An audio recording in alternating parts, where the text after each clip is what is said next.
Can you believe it? We've made it 1/5 of the way through 50 days spiritual journey towards living a more generous life.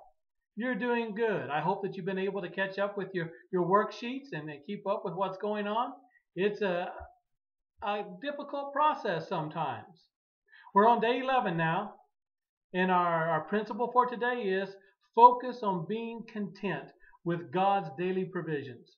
You know, that's one that's really difficult for a lot of people. We are bombarded. The internet tells us, the TV tells us, the radio tells us, newspapers, magazines tell us, you're not content. You need this. You need that. You need this one other thing. And so we are taught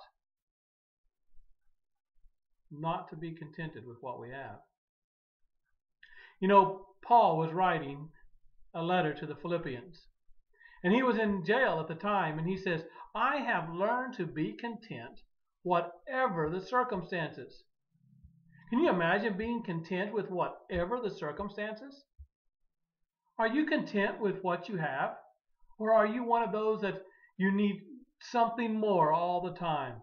I need one more pair of shoes, or one more nice tie, or I need one more gadget for my home, or I need one more lawnmower, or I need one more.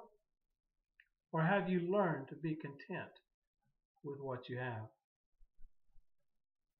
There's a saying that's on the blog today. It's down at the bottom. It says, you are only poor when you want more than what you have. Think about that. There's another one down there on the bottom. I'm not going to read them all, but there's another one down there. It says, the most expensive vehicle to operate per mile is the shopping cart.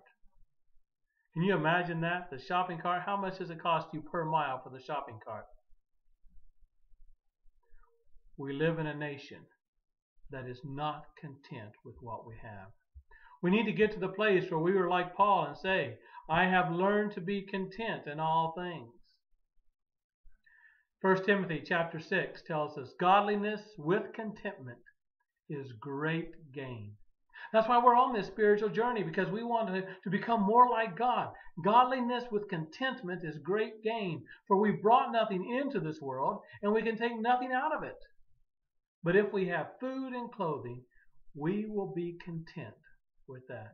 Again, that was 1 Timothy chapter 6, verses 6 through 8.